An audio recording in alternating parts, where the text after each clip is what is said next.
Salut à tous les amis, bienvenue sur Carton Rouge TV, la chaîne des supporters de la SS, la chaîne qui aime le ballon rond. Et oui les amis, aujourd'hui, voici la vidéo que je vous avais promis, une vidéo bilan total du mercato de la l'AS Saint-Etienne, bilan complet du mercato de la l'AS Saint-Etienne. Alors, pour tout vous dire, je vous avais annoncé cette vidéo pour lundi et j'ai pas pu la faire parce que j'avais une extinction de voix. Alors faire une vidéo sans avoir de voix, honnêtement, ça marche pas très bien. Donc j'ai attendu de retrouver une voix à peu près normale, mais elle n'est pas tout à fait normale et je m'en excuse, pour pouvoir faire cette vidéo parce que j'ai besoin d'avoir une voix correcte parce qu'elle va être un petit peu longue. Je vous préviens, vous le savez, de temps en temps, quand je fais des vidéos sur des sujets spécifiques ou sur des débriefs à froid, elles sont parfois un peu longues. Donc toi qui es abonné à la chaîne, tu sais comment ça marche. Tu prends ton temps, tu t'installes, tu likes la vidéo. Toi qui n'es pas abonné, eh ben c'est le moment de le faire. Tu t'abonnes à la chaîne, tu cliques sur la cloche de notification pour ne rien rater des prochaines vidéos. Et aujourd'hui, on va faire le bilan total du mercato de la SS. Je vais essayer de faire un bilan objectif, c'est-à-dire que je vais mettre en avant ce qui me semble être des points positifs de ce mercato, et il y en a, des points négatifs, et il y en a, et des points d'interrogation, parce que j'en ai aussi beaucoup des points d'interrogation pour tout vous dire. Voilà, et je vais essayer d'être vraiment objectif. Évidemment, on a le droit de ne pas être d'accord, on a le droit de ne pas partager les mêmes avis, on se le dit en commentaire, parce que c'est un sujet qui est extrêmement clivant en réalité, je l'ai vu depuis la fin du mercato. Alors pourquoi c'est important de faire ce bilan? Pour plusieurs raisons. La première raison, c'est que c'est le premier mercato de la nouvelle direction du club, des nouveaux propriétaires du club, et c'est intéressant de regarder quelle a été leur stratégie, ce qu'ils ont fait, ce qu'ils ont mis en place. Ça, c'est le premier élément. Le deuxième élément, c'est qu'on peut faire un bilan parce qu'il y a eu un mercato. Et ça, c'est déjà un point positif, c'est-à-dire qu'il y a eu beaucoup de recrues. En tout, il y a 9 joueurs qui ont signé cet été, et c'est assez nouveau puisqu'on n'avait pas l'habitude par le passé d'avoir un mercato aussi agité, aussi animé. Très souvent, on se contentait d'un, 2 ou 3 joueurs, et quelquefois juste en fin de mercato. Donc là, on a des choses à dire parce qu'il y a des joueurs qui sont arrivés, et c'est un point positif. Petit message aussi quand même, en passant, je dis que je fais une vidéo bilan du mercato, étant entendu que le vrai bilan, en réalité, le juge de paix, on l'aura, je pense, par exemple, à la trêve hivernale ou peut-être un petit peu avant. C'est-à-dire que les 9 joueurs qui vont arriver, je vais vous dire ce que j'en pense ou ce que je ne pense pas, parce qu'il y a certains joueurs que je ne connais pas du tout, donc je ne vais pas porter des jugements sur des joueurs que je ne connais pas. Mais à la fin des fins, le vrai bilan, on l'aura avec les résultats de la SS. Si des nouvelles recrues, je sais pas, prenons Benold par exemple, on va en parler, mais prenons Benold, si Benold à la fin de l'année 2024, au moment de la trêve hivernale, il a marqué 6 buts, il a fait 5 passes décisives, on se dira bonne pioche. À l'inverse, si vous avez aucune des recrues qui a planté un but ou un par erreur et qu'il n'y a pas de passe décisive et qu'on est dernier, on se dira là il y a un problème, le mercato a été raté. Donc bien sûr que je vais faire cette vidéo pour vous dire ce que j'en pense, mais in fine quand même, il faut être prudent parce que la vérité, au fond, c'est la vérité du terrain. Et la vérité du terrain, même si on a quand même quelques éléments pour juger, on l'aura dans quelques semaines, dans quelques mois, pour juger le niveau réel de ce mercato. Pour autant, pourquoi on peut faire le bilan? Parce qu'on a vu jouer certains joueurs, parce que ceux qu'on n'a pas vus, on sait d'où ils viennent, on sait quel âge ils ont, combien ils ont été achetés, et donc on a le droit de porter un jugement a priori, même si encore une fois, il faut savoir rester prudent. Alors pour démarrer les amis, on va démarrer avec les côtés positifs. Le premier côté positif, je l'ai évoqué, c'est qu'on a eu des recrutements. Avec une enveloppe dédiée au mercato, qui est certainement la plus grande enveloppe que la SS n'ait jamais consacrée au mercato, ce qui veut dire que les nouveaux propriétaires ont racheté le club, les nouveaux propriétaires ont acheté des joueurs et ils n'ont pas eu besoin de vendre des joueurs pour pouvoir couvrir le déficit structurel puisque voilà, les moyens financiers de Kilmer permettent finalement de faire tout cela. Donc ça c'est quand même positif parce qu'on s'est suffisamment plaint par le passé de ne pas avoir des mercatos à la hauteur de ce qu'on espérait. Premier point positif, donc on a eu un mercato. Deuxième point positif, au-delà des arrivées, il y a les joueurs qu'on a prolongés.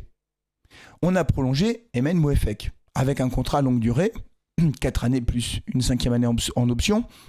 Et Ben Moefek qui n'avait pas prolongé jusqu'à présent son contrat. Il arrivait en fin de contrat cette année et donc on aurait pu perdre ce joueur qui aurait pu partir très facilement libre vers un autre club. Et donc là les dirigeants ont décidé de faire de Ben Moefek finalement une pièce stratégique du dispositif stéphanois compte tenu de son âge, de son potentiel. Il représente quelque chose à l'AS Saint-Etienne de par son parcours et je trouve que c'est très positif de l'avoir prolongé.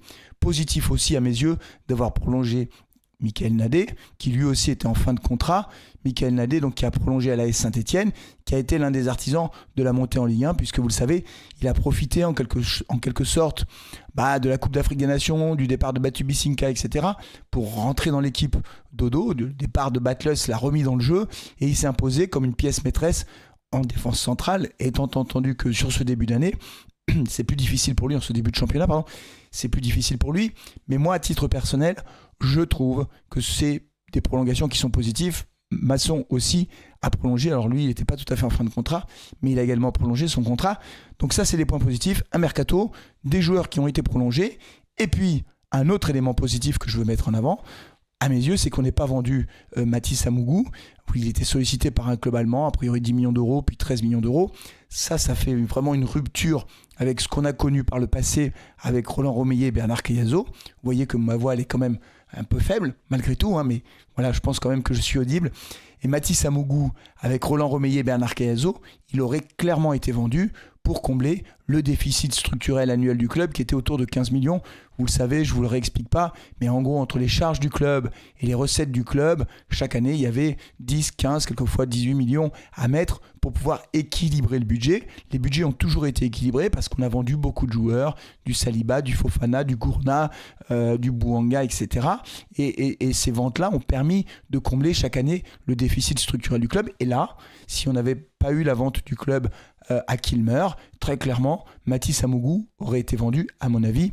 Et donc ça aussi, pour moi, c'est positif de pouvoir garder les joueurs les plus prometteurs. Du côté des points négatifs, il y en a plein, mais on va en parler aussi calmement. Le premier point que je retiens, c'est qu'on se retrouve avec un effectif pléthorique parce qu'il y a eu peu de départs en fait. Il y a Mboukou et Cardona qui sont retournés dans leur club d'origine. Alors ils ont été transférés, l'un je crois à Zagreb, l'autre en Espagne, mais ils ne sont pas restés à Saint-Etienne. On a Dylan Chambaud qui est parti. On a Bentayg parti aux États-Unis, Bentayg qui est parti en Égypte, et c'est tout. Léo Petro, au moment où j'enregistre cette vidéo, ne part pas en Belgique. À un moment donné, il était question qu'il parte en Belgique, mais il ne part pas. Et ça, c'est pas terrible. Pourquoi ? Pour deux raisons. La première raison, c'est que on se retrouve avec un effectif professionnel de 26 ou 27 joueurs minimum, sans compter Othman, Gauthier, etc. Ce qui veut dire que ça pose deux problèmes en fait. Le premier problème, c'est que pour un entraîneur, gérer un effectif de 26, 28 joueurs professionnels, c'est compliqué parce que forcément tu es obligé de faire des choix toutes les semaines, que globalement tu t'appuies quand même sur à peu près la même ossature, c'est-à-dire que d'une semaine à l'autre, tu vas pas convoquer... Pardon, oh là là, je vous avais dit que ce serait difficile. Je le coupe pas au montage, c'est pas grave. C'est pour montrer que vraiment j'avais la gorge en feu il y a encore 2 jours. C'est difficile parce que d'une semaine à l'autre, tu ne vas pas changer complètement ton équipe. Tu vas pas dire bon allez, j'ai 30 joueurs, donc cette semaine je mets ces 15 joueurs là sur la feuille, et puis la semaine prochaine, vous inquiétez pas les 15 autres, ce sera votre tour. Ça marche pas comme ça. Et donc il y a beaucoup de joueurs qui ne vont pas jouer ou très peu jouer. Et on le sait, c'est toujours difficile à vivre pour les joueurs en question. C'est difficile à gérer pour le coach et son staff de maintenir, sous pression ou de maintenir motivés des joueurs qui n'ont aucune perspective de jeu. Et donc je trouve que 26 c'est trop. Et le deuxième problème, c'est que du coup nos jeunes joueurs qu'on a vus pendant les matchs de préparation, et certains d'entre eux ont monté des choses intéressantes je trouve, mais alors eux ils n'ont aucune chance. Je ne parle pas de Mathis Amougou qui s'est imposé dans le 11, ou en tout cas qui a démarré le championnat, ou Eiki qui a été titulaire à Rennes, même si je pense que ça a été difficile. Il y en a quelques-uns qui sont partis. Il y a Karim Cissé qui est parti, il y a Owusu qui a été également, je crois, prêté et à QRM. On a Maxence Rivera qui a été transféré à Dunkerque, qui a marqué son premier but. Bravo Maxence, le week-end dernier. Mais je trouve dommage qu'on n'ait pas prêté Othman, par exemple. Il a montré des choses intéressantes, Othman. Gauthier, je pense qu'on ne le verra jamais dans le groupe. Et ces joueurs-là, ils arrivent à un âge où ils sont jeunes, oui, mais ils ont besoin de jouer quand même. À cet âge-là, tu dois enchaîner les matchs si tu veux franchir des caps et des paliers. Et là, dans la situation dans laquelle ils sont, ils vont jouer avec la réserve à la Saint-Etienne et c'est tout. Et du coup, je trouve que ça les bloque dans leur progression. Et voilà. Et donc, je pense qu'on a un effectif trop important. Et on aurait dû, effectivement, à mon avis, être un peu plus actif du côté des départs pour éviter de mettre des joueurs au placard dans le loft, parce qu'aujourd'hui, on a Briançon dans le loft. On a Monconduit dans le loft. Alors, ils ne rappellent pas ça le loft, mais enfin, Briançon est à l'écart, Monconduit à l'écart et Bouchoirie est à l'écart. Moi, je sais pas, hein, mais moi, je trouve pas ça bien. D'abord, Briançon, ça a été notre capitaine courage. J'ai beaucoup de respect pour le joueur. On voyait que c'était quelquefois limite en Ligue 2. Donc, effectivement, je ne suis pas sûr qu'il puisse prétendre à un poste de titulaire en Ligue 1. Je pense même que c'est pas possible. Il pourrait dépanner de temps en temps. Mais le mettre comme ça en dehors du groupe, je trouve ça d'une violence inouïe. Alors qu'il a été irréprochable dans son état d'esprit. Thomas Monconduit, c'est pareil. Alors, on veut les pousser vers la sortie. Alors, on dit, bah, attends, je compte plus sur toi. Donc, voilà. Bouchoirie, c'est pareil. Je comprends pas, en fait. Et donc, du coup, dans le vestiaire, ça crée des fragilités, vous comprenez? Voilà, donc ça, c'est pas bon du tout, je trouve. Ça a été mal géré. Le volet de départ a été mal géré. Maintenant, on va parler du volet des arrivées. Je vais reprendre les joueurs, même si vous les connaissez, parce que vous avez vu en long, en large et en travers, finalement, les noms des joueurs qui sont arrivés. On va commencer par les gardiens de but. Alors, il y a Étienne Green qui est parti tout à l'heure, j'ai oublié de le dire, pardon, Étienne qui est parti à Burnley en deuxième division anglaise. Dans les buts, on a recruté Brice Maubleu qui arrive de Grenoble, 34 ans. Donc, très clairement, là, c'est vraiment un gardien expérimenté pour pouvoir pallier à une blessure de l'Arseneur ou une suspension de l'Arseneur. L'Arseneur est suspendu, clac. Maubleu prend sa place dans les buts. Globalement, on n'est pas trop inquiet parce qu'il est expérimenté, parce que c'est un bon gardien. Donc ça, c'est plutôt pas trop mal.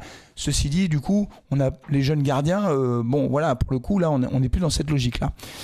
Défense.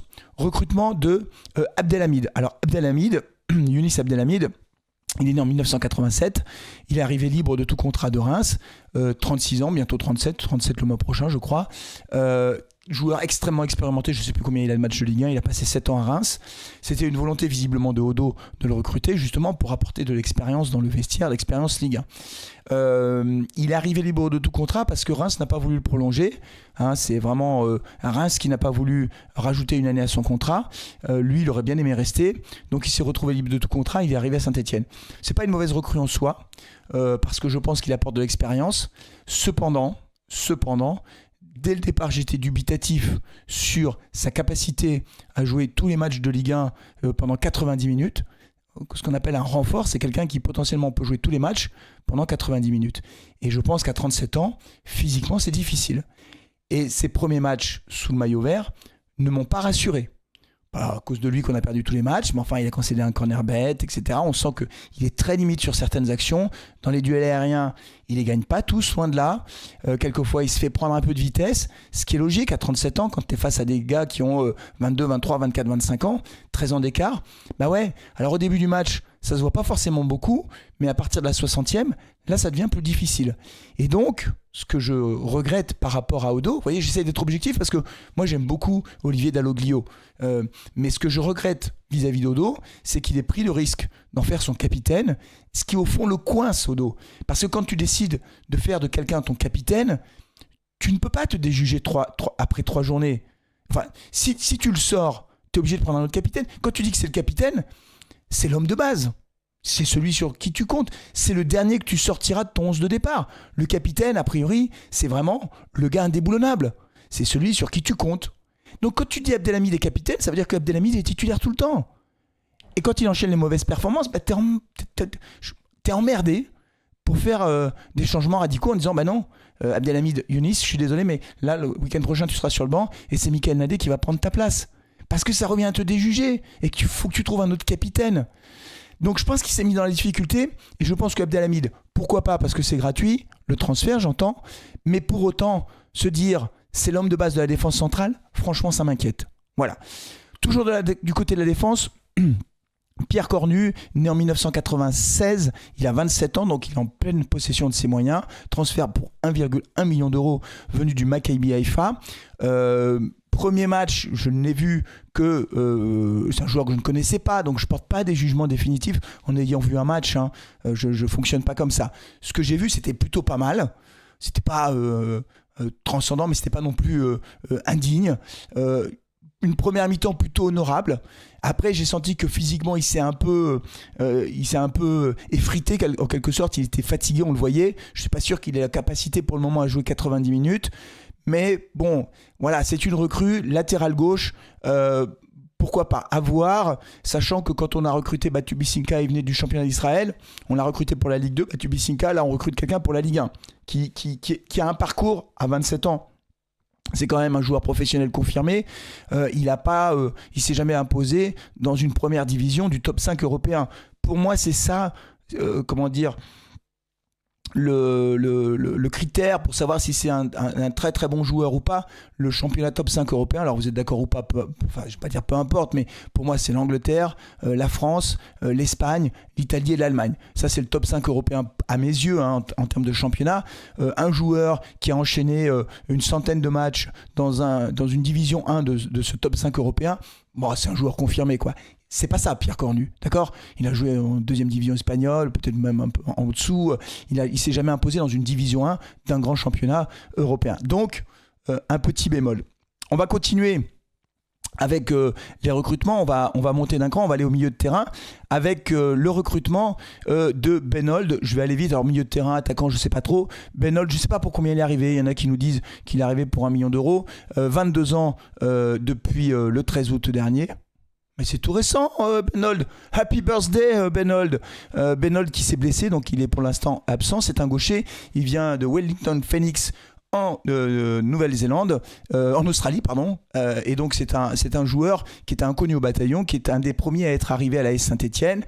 Quand on regarde ses premiers matchs, on se dit oui, pourquoi pas. Il y a un peu de potentiel. Il va certainement falloir un petit temps d'adaptation au championnat français, au style de jeu qui est forcément un petit peu différent. On sent qu'il a la vitesse, il est assez technique, il peut faire de la différence. C'est pas un mauvais recrutement pour moi, Benold. Je le trouve plutôt intéressant sur le papier en tout cas. Parmi les premières recrues de ce mercato, on avait également Augustine Boakier, 23 ans, c'est un 2000, le Ghanéen, recruté pour 3 millions d'euros, qui arrive de la D1 autrichienne. Point d'interrogation. Tout à l'heure, je vous ai dit, il y a des points positifs, il y a des points négatifs. Pour moi, c'est un point d'interrogation parce que pour le moment, je ne suis pas convaincu de ce que j'ai vu. Je n'ai pas vu beaucoup de choses, mais j'ai quand même vu quelques minutes de jeu. Je ne suis pas convaincu. Voilà, je ne suis pas convaincu que c'est niveau Ligue 1, pour le dire simplement. Et que c'est un joueur qui va nous permettre, qui va apporter des passes décisives importantes ou des buts, etc. Je suis un peu dubitatif, mais encore une fois, dites-moi ce que vous en pensez. Un qui me fait très très peur, c'est Zuriko Davitashvili. Bah oui, parce que Zuriko Davitashvili qui arrive de Bordeaux, il est né en 2001, donc il a 23 ans. L'international géorgien est arrivé pour 6 millions d'euros. Un premier match amical prometteur, un but, une passe décisive. Et il me fait peur, il m'inquiète parce que ce que l'on a vu sur les 3 premiers matchs de championnat sont inquiétants. C'est inquiétant. On n'a rien vu.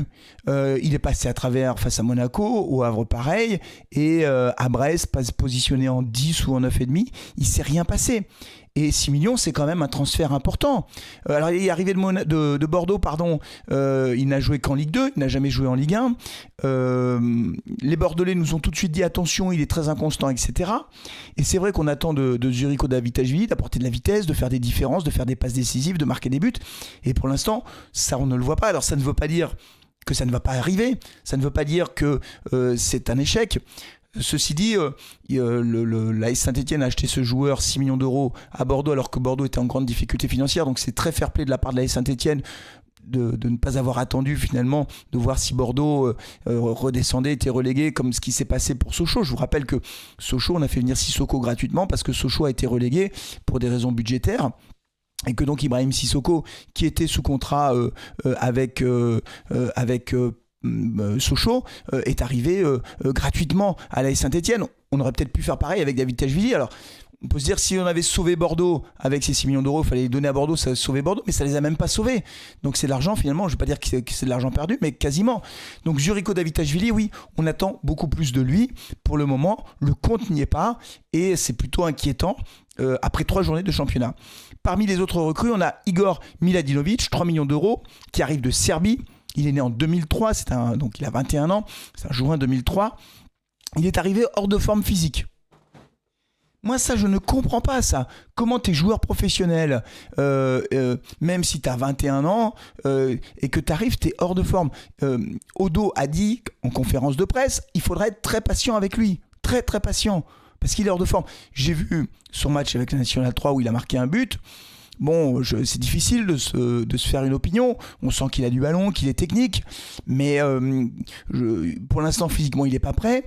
Et je ne sais pas si c'est un joueur qui va être à même d'être finalement le dépositaire du jeu stéphanois. Est-ce que c'est lui, ce milieu offensif, qui va être l'équivalent du Rémi Cabella d'il y a quelques années? Moi, je suis un peu dubitatif parce qu'il est jeune, parce qu'il arrive d'un championnat qui est quand même un championnat loin du top 5 européen et qu'il a tout approuvé. Et puis enfin, on a les 2 dernières recrues. Alors là, le dernier jour, on a sorti les millions. On a Pierre Ecoua qui arrive d'Angleterre avec une option d'achat de 7 millions d'euros. Il est né en 2002. C'est un milieu de terrain défensif, prometteur visiblement. Donc lui, il a 22 ans. Il a joué en division 2 anglaise, c'est pas la première ligue. Est-ce que la division 2 anglaise est aussi forte que la Ligue 1 française? Je n'en suis pas sûr. Ce joueur a certainement beaucoup de potentiel. On va voir. Je ne peux pas porter de jugement. Je ne veux pas parler trop vite parce que je ne l'ai pas vu jouer. C'est peut-être une très bonne pioche qui va nous permettre de stabiliser notre milieu de terrain qui reste aujourd'hui relativement faible. On l'a vu, on a pris 7 buts en 3 matchs. Mais c'est vrai que c'est un pari sur l'avenir. Et enfin, le dernier, c'est Lucas Tassin qui arrive de Westerlo en Belgique. Première division, première division belge. Pour 10 millions d'euros, il est né en 2004, donc il a 19 ans, il va avoir 20 ans le mois prochain. Donc là, c'est un gros pari sur l'avenir. 10 millions d'euros sur un jeune joueur qui n'a pour le moment rien prouvé, qui est certes prometteur, dont on parlait beaucoup en Belgique, à Anderlecht, etc. Mais c'est quand même un gros pari sur l'avenir qui, j'espère, sera gagnant, mais qui n'est pas gagné d'avance. Donc je ne le connais pas, je ne vais pas non plus porter de jugement. Il n'en reste pas moins, les amis, que quand on fait le bilan total de notre équipe de cette année, on va regarder ensemble le 11 possible de l'AS Saint-Etienne, vous l'avez sous les yeux. On a l'Arseneur dans les buts. Bon, très bien, je pense que l'Arseneur a le niveau Ligue 1. Batu Bisinka, Abdelhamid. Batu n'a jamais joué en Ligue 1. Abdelhamid a 37 ans. Bon, Masson a joué en Ligue 1. Bon. Cornu doit faire ses preuves, n'a jamais joué en Ligue 1. Ekba n'a jamais joué en Ligue 1. Amougou n'a jamais joué en Ligue 1. Benold n'a jamais joué en Ligue 1. David Ajvili n'a jamais joué en Ligue 1. Cafaro, pas trop. Et Stassin n'a jamais joué en Ligue 1. Alors devant, on a Sissoko, bien sûr. On a Wadji aussi. À droite, on a Boakier, mais il n'a jamais joué en Ligue 1. Sissoko, jamais joué en Ligue 1. Wadji, jamais joué en Ligue 1. Voilà, les remplaçants que l'on peut avoir ne sont pas non plus des joueurs confirmés de Ligue 1. Et donc, du coup, on se retrouve avec une équipe qui, à mon sens, aujourd'hui, n'est pas une équipe top Ligue 1. Quand je dis top Ligue 1, c'est top milieu de tableau. On a une équipe de Ligue 2.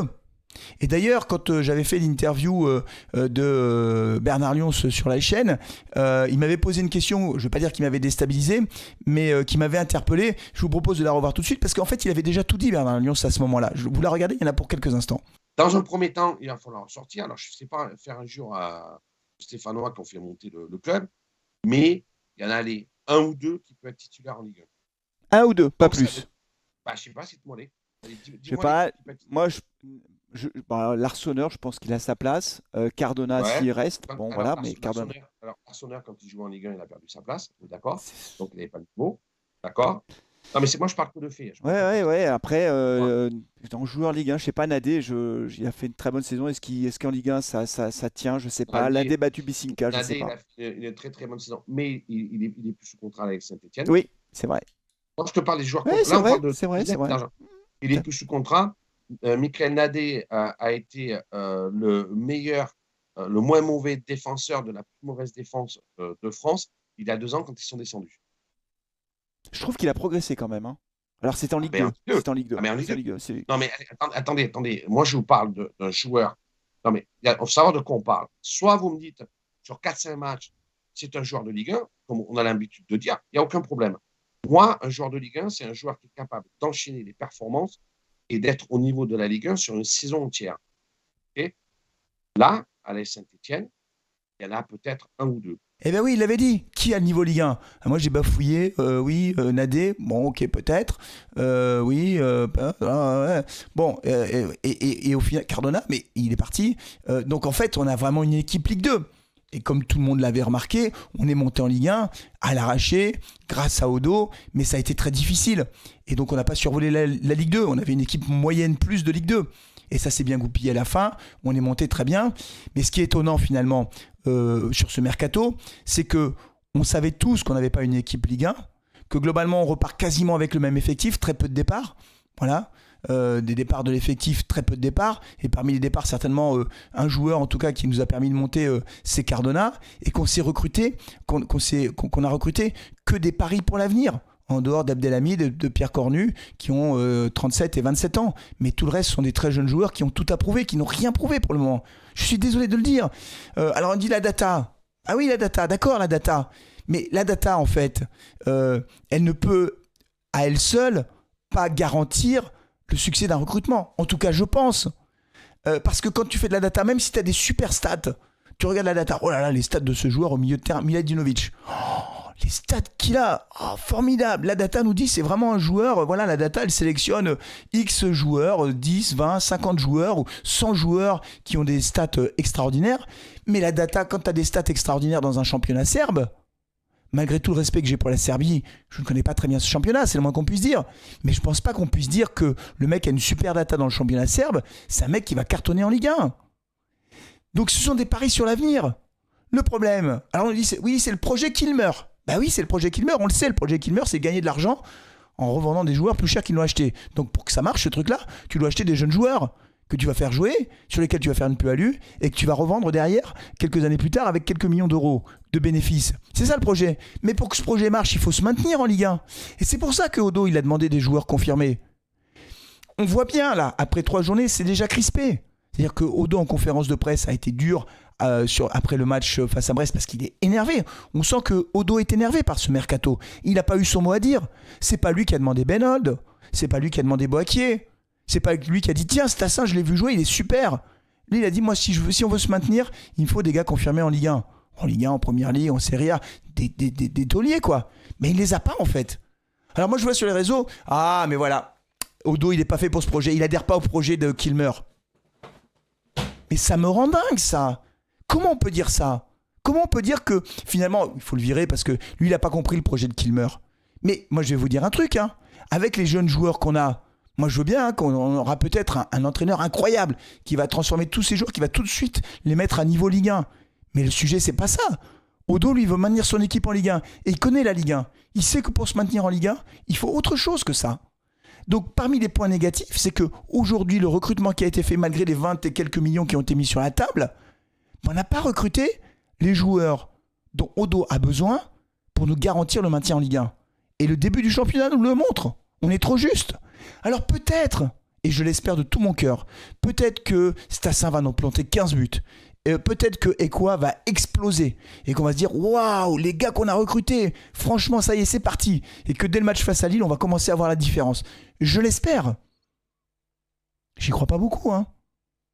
J'y crois pas beaucoup, hein. Ça va être très très difficile. On n'a pas l'équipe paramétrée pour ça. Et donc Odo, il est énervé. Et il a raison d'être agacé. On dit qu'il n'adhère pas au projet. Mais je suis désolé, moi, le projet de Kilmer, là, j'ai du mal à le comprendre. Parce que si c'est pour faire l'ascenseur, moi, je ne demande pas ce projet. Hein. C'est pas le projet que j'attendais, moi. Encore une fois, il n'y a aucun supporter stéphanois qui attendait qu'on joue la Ligue des Champions dès la première année. Il n'y a aucun supporter stéphanois qui a dit « Ah, ça y est, Kilmer est arrivé, on va jouer la Coupe d'Europe dès la première année. » Personne ne demande ça. Personne ne demande qu'on joue la Coupe d'Europe. On demande juste à ne pas faire l'ascenseur. On ne veut pas souffrir comme les autres années. On ne veut pas faire l'ascenseur. Et on est parti pour faire l'ascenseur. Il faut regarder les choses objectivement. L'équipe n'a pas le niveau Ligue 1. On voit bien, on est trop lent. On n'est pas suffisamment bon techniquement. On ne met pas assez d'intensité. On n'a pas le niveau Ligue 1 pour l'instant. On peut retourner le problème dans tous les sens. Et donc on est parti pour faire l'ascenseur. Parce que là on est déjà dernier. Après 3 journées, on n'a toujours pas marqué un but. Quand j'entends, oui, il faut être patient, il faut que les joueurs apprennent à se connaître, il faut leur laisser le temps de s'adapter. Mais on n'a pas le temps, je ne sais pas comment vous le dire, on n'a pas le temps.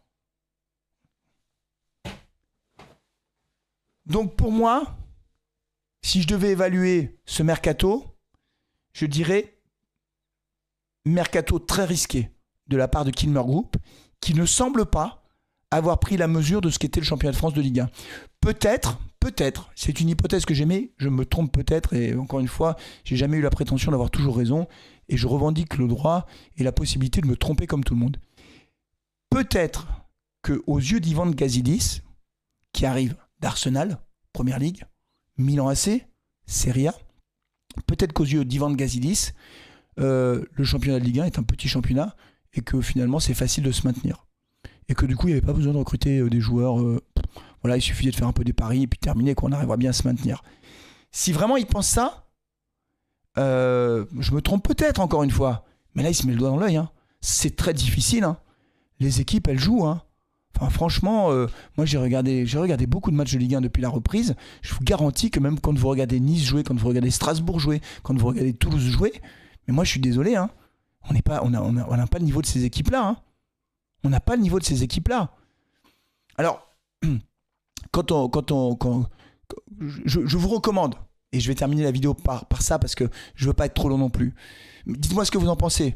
Tiens, donnez-moi une note sur 10. Vous connaissez la règle pour ceux qui suivent les lives. On donne toujours une note sur 10 pour évaluer la performance des Verts. Note de 0 à 10, hein, 0, 1, 2, 3, 4, 5, sans virgule. Vous donnez une note sur 10 pour évaluer le mercato de la SS aujourd'hui, sachant qu'évidemment, si on a des joueurs qui cartonnent, bah évidemment, on se sera tous trompés. Enfin, en tout cas, moi, je me serais trompé. Moi, pour l'instant, je mets 4 sur 10. Parce que je suis inquiet et que je doute de la capacité de ces joueurs qui arrivent de championnats sympathiques, mais qui ne sont pas au niveau de la Ligue 1.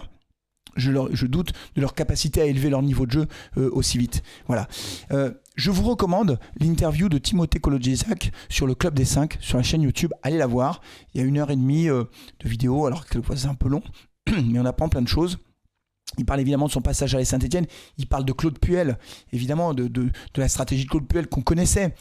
Il dit des choses très intéressantes, très intéressantes. Vraiment, j'ai beaucoup aimé cette interview. Donc, bravo au Club des 5. Je ne sais pas s'ils regardent cette vidéo, mais en tout cas, vraiment bravo les gars, parce que c'est du super boulot. Et donc, j'ai beaucoup aimé ce qu'a dit Timothée Kolodziejczak. Évidemment, il a beaucoup souffert de toute la haine qu'il y a eu contre lui par rapport à ses contre son camp, que j'ai trouvé... Bien sûr que un joueur ne fait jamais exprès de marquer contre son camp, et j'ai trouvé moi que c'était très excessif, que le public stéphanois avait été beaucoup trop dur avec lui, parce que moi je trouvais que c'était pas un mauvais défenseur d'abord, enfin, je dirais Séville et tout ça, enfin je veux dire il a quand même un parcours qui aussi mérite le respect. Et puis quand il marque contre son camp, c'est lui le plus malheureux. Et l'insulter, tout ça, ce qu'il a subi, pour moi, c'était trop. Je trouvais ça pas bien. Mais il parle de Claude Puel. Il explique ce qu'a fait Claude Puel quand il est arrivé. Et c'est tout ce qu'on sait de Claude Puel. C'est Claude Puel qui est à l'origine de tous nos problèmes depuis 5 ans. Voilà. Et du coup, parce qu'il a parlé, il a dit, ouais, mais quand on est descendu, si on avait gardé Debuchy et Monet Paquet, jamais on descendait. Et il le dit parce que Debuchy, il tenait le vestiaire. Et quand t'as un mec qui a joué Arsenal, qui a joué en équipe de France, qui est dans le vestiaire, ça te tient le vestiaire. Et on serait jamais descendu. Et moi, souvenez-vous, enfin pour ceux qui ont regardé ces vidéos, quand on parlait de ça, quand Claude Puel attend la fin du championnat pour dire à Debuchy qui était en fin de contrat, ah au fait, Debuchy, on va pas te prolonger d'1 an. Alors qu'il pensait qu'il allait être prolongé. On s'est maintenu grâce à lui, parce que la première année, on s'est maintenu difficilement avec Puel. Hein. On s'est maintenu grâce à Debuchy. Et à la fin, il attend la fin du championnat pour dire, ah au fait, on ne prolonge pas. Et moi j'avais dit, mais c'est une folie. Parce que même s'il a plus ses jambes, c'est le gars qui te tient le vestiaire. Et que c'est le bon soldat. Et que si tu lui dis, tu joues 5 minutes, il joue 5 minutes de bûche. Après son parcours exemplaire, c'est ce qu'il aurait fait. Donc c'était une folie furieuse. Et donc on apprend plein de choses par rapport à ça.